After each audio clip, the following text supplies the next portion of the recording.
In your book, Exactly. you call for Reconstruction 2.0, and it's a multi-layered plan to reclaim economic and social restitution. So, what are some of the basic elements of Reconstruction 2.0?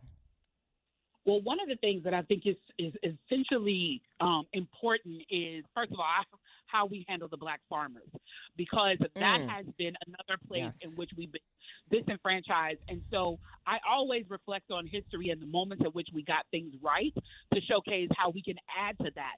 One of the most successful eras in terms of growth was Reconstruction before that's Lincoln right. got killed and Johnson came into office and dismantled everything that was happening when we had the Freedmen's Bureau. We were getting land. You know, a lot of people don't even know the negative connection between black people and watermelon comes from the fact that we controlled the watermelon industry because we had the land to do it. And so in polite company, you wouldn't say a Negro or something like that. You say watermelon picker. Now we take it as a derogatory thing when really it was an industry that we controlled. So what does that look like for us now? Well, we know that, like you just said, home ownership, land ownership are the keys to generational wealth. So I want to look at how we are disenfranchising black farmers and work for there. The other thing is they took a lot of trade education out of high schools. Mm-hmm. When we also Yes. had successful, we were successful as black people, especially like in the 60s and 70s.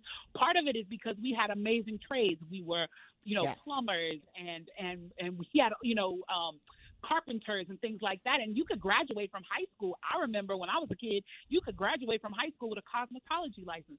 That doesn't exist Yes. anymore. And so, yes, people should go Mm-hmm. to college, but not everybody needs to. And we really need to make trade education more accessible.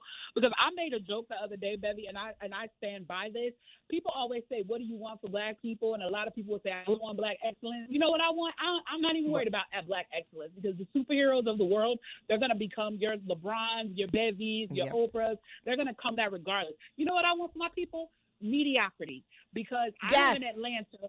Yes, I want people to be able to be mediocre That's right. and still be Yes. successful.